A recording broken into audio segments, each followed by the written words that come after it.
வணக்கம் மாணவர்களே. இன்றைய தினத்தில் நாம் சமூக அறிவியலில் என்ன தலைப்பை பார்க்க போகிறோம் அப்படின்னா, உலகெல்லாம் தமிழர்கள். இப்போ உலகெல்லாம் தமிழர்கள் அப்படின்னும்போது உலகத்தில் எங்கெங்க இடத்துலலாம் தமிழர்கள் இருக்காங்க அப்படின்றத நாம் இன்னைக்கு பார்க்க போகிறோம். உலகெல்லாம் தமிழர்கள் அப்படின்னும்போது உலகத்தில் ஒரே ஒரு இடம் மட்டும்தான் இருக்கா? ஒரு சில நாடுகள் தான் இருக்கா? இல்லை, உலகத்தில் நிறைய நாடுகள் இருக்கு இல்லையா? நிறைய ஊர் இருக்குது, நமக்கே தெரியாத நிறைய நாடு, நிறைய ஊர் எல்லாமே இருக்குது. ஆனால் நாம் இன்னைக்கு என்ன பார்க்க போகிறோம், எந்த நாட்டை பற்றி நம்ம பார்க்க போகிறோம் அப்படின்றத நம்ம பார்க்கலாம். சரிங்களா? இப்போது உலகெல்லாம் தமிழர்கள் அந்த தலைப்புக்குள்ளே நாம் போகிறதுக்கு முன்னாடி அதனை பற்றினதான ஒரு சின்ன அறிமுகத்தை பற்றி பார்க்கலாம். எங்கெங்கெல்லாம் இருந்தாங்க, எப்படிலாம் இருந்தாங்க அப்படின்றத பற்றி நாம் ஒரு சின்ன அறிமுகத்தை பார்க்கலாம். சரிங்களா? பண்டைய தமிழகம் 3 பக்கங்களிலும் கடலால் சூழப்பட்டிருந்தது. 3 பக்கங்களிலும் கடலால் சூழப்பட்டிருந்தது தான் என்னதான் பண்டைய தமிழகம். பண்டைய தமிழகம்னா பழைய தமிழகம். சரிங்களா? 3 பக்கங்களிலும் கடலால் சூழப்பட்டிருந்தது. கடலால் சூழப்பட்டிருந்ததுன்னா அப்போ 3 பக்கங்களும் தண்ணீரால் சூழப்பட்டிருந்தது பண்டைய தமிழகம். சரிங்களா? எகிப்து, சீனா, மியான்மர், ஜப்பான், ரோம் மற்றும் பல நாடுகளுடன் நாம் வணிக மற்றும் பண்பாட்டு தொடர்புகளை கொண்டிருந்தோம். சரிங்களா? எகிப்து, சீனா, மியான்மர், ஜப்பான், ரோம் மற்றும் இன்னும் பல நாடுகளுடைய நம்முடைய தமிழகம் வணிகம் மற்றும் பண்பாட்டு தொடர்புகளை கொண்டிருந்தது. வணிகம்னா என்னது? ஒரு பொருள் நமக்கு வேணும்னா ஒரு நாட்டுக்கிட்ட இருந்து வாங்கிக்கிறது, அவங்க நம்மக்கிட்ட ஏதாவது பொருள் வேணும்னா நம்மக்கிட்ட இருந்து வாங்கிப்பாங்க. இப்படி நாம் பொருட்களை வாங்குறது விற்கிறது தான் என்னது? வணிகம். அப்போது எந்தெந்த நாடுகள் கூடலாம்? எகிப்து, சீனா, மியான்மர், ஜப்பான், ரோம் மற்றும் இன்னும் பல நாடுகளோட நாம் வணிகம் மற்றும் பண்பாட்டு தொடர்புகளை கொண்டிருந்தோம் அப்படின்னு சொல்கிறாங்க. அடுத்ததாக கிமு போ ஆ மு அப்படின்னா பொது ஆண்டு. சரிங்களா? கிமு போ ஆ முன் அப்படின்னா பொது ஆண்டு முன். சரிங்களா? 3ஆம் நூற்றாண்டின் முதலே மேற்கு நாடுகளுடன் நாம் வணிக தொடர்புகளை கொண்டுள்ளோம். சரிங்களா? 3ஆம் நூற்றாண்டு முதலே மேற்கு நாடுகள், மேற்கு திசையில் உள்ள நாடுகள் கூட நாம் வணிக தொடர்புகளை கொண்டிருந்தோம் அப்படின்னு சொல்கிறாங்க. அப்புறம் சீனா மற்றும் தென்கிழக்கு ஆசியாவுக்கு கடல் வழியாக பயணம் மேற்கொண்ட பல கப்பல்கள் நமது துறைமுகங்களை பயன்படுத்தின. சீனா மற்றும் தென்கிழக்கு ஆசியாவுக்கு. சரிங்களா? சீனா அப்புறம் தென்கிழக்கு ஆசியாவுக்கு கடல் வழியாக பயணம் செஞ்ச எல்லா கப்பல்களும் நம்மளுடைய துறைமுகங்களை பயன்படுத்தினாங்களாம். ஏதாவது அவங்களுக்கு தேவை அப்படின்னா, இல்லை கப்பல் ஏதாவது பழுது பார்க்கணும், கப்பலுக்கு தேவையான பொருள் ஏதாவது நம்மக்கிட்ட இருந்தால் அதை வாங்கிக்கணும் அப்படின்னா அவங்க நம்ம நாட்டு துறைமுகத்தை என்ன பண்ணியிருக்காங்க?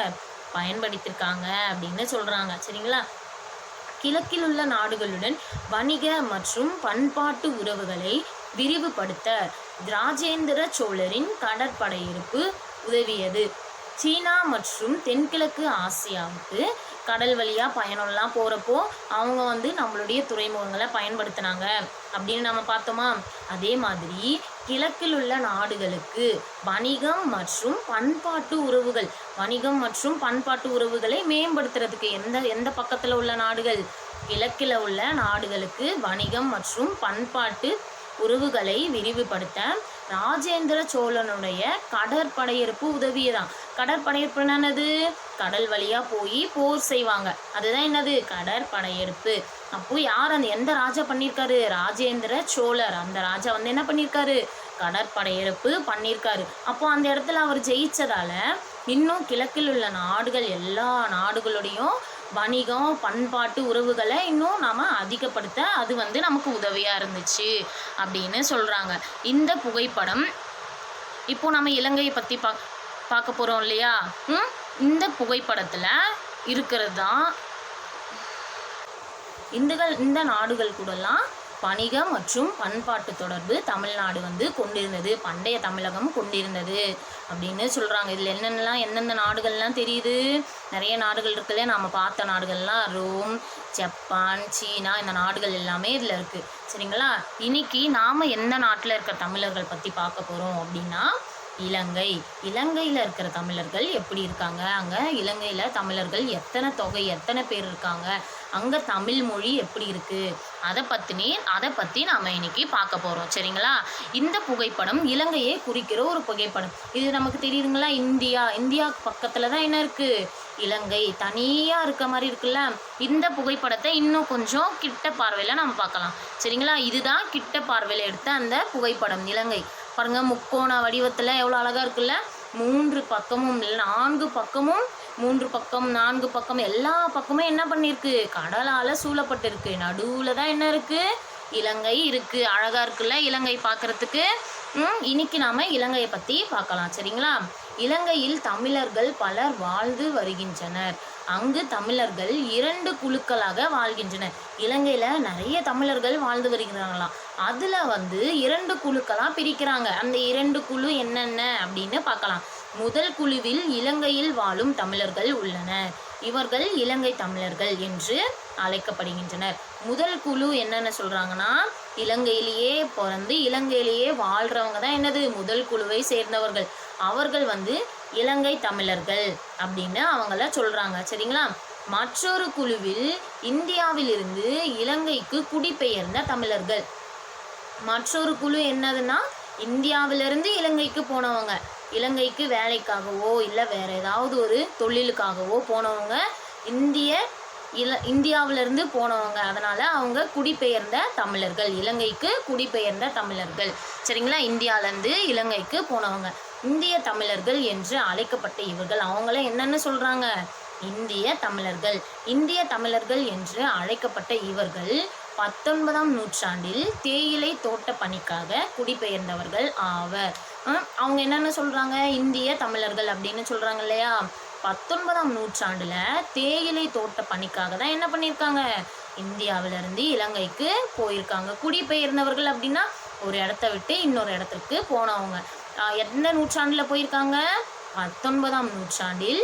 எந்த பணிக்காக அப்படின்னா தேயிலை தோட்ட பணிக்காக குடிபெயர்ந்தவர்கள் ஆவர். இலங்கையின் அலுவகை மொழிகளுள் ஒன்று தமிழாகும். இலங்கையின் அலுவகை மொழிகள் அப்படின்னா பேசப்படுற மொழிகளில் தமிழும் ஒரு மொழி அப்படின்னு சொல்கிறாங்க. அப்போது தமிழ் மொழியும் என்ன பண்ணுறாங்க? அங்கே பேசுகிறாங்க.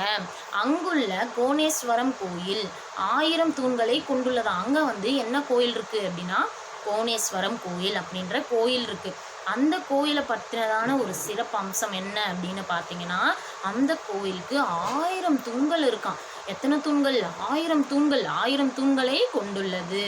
அது ஆசியாவிலேயே புகழ் பெற்றதாகவும் மக்களால் அதிகம் பார்வையிடப்பட்ட கோயில்களில் ஒன்றாகவும் கருதப்படுகிறது.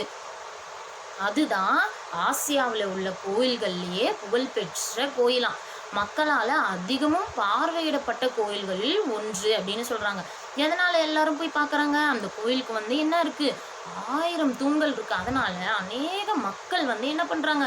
அந்த கோயிலுக்கு போய் அந்த கோயிலை பார்வையிடுறாங்க, பார்க்குறாங்க. அதனால தான் அது ஆசியாவிலேயே புகழ் பெற்றதாகவும் மக்களால் அதிகமாக பார்க்கப்பட்ட கோயில்களில் ஒன்றாகவும் கருதப்படுகிறது அப்படின்னு சொல்கிறாங்க. இதுதான் அந்த கோணேஸ்வரம் கோயில், 1000 தூண்களை கொண்ட கோணேஸ்வரம் கோயில். சரிங்களா?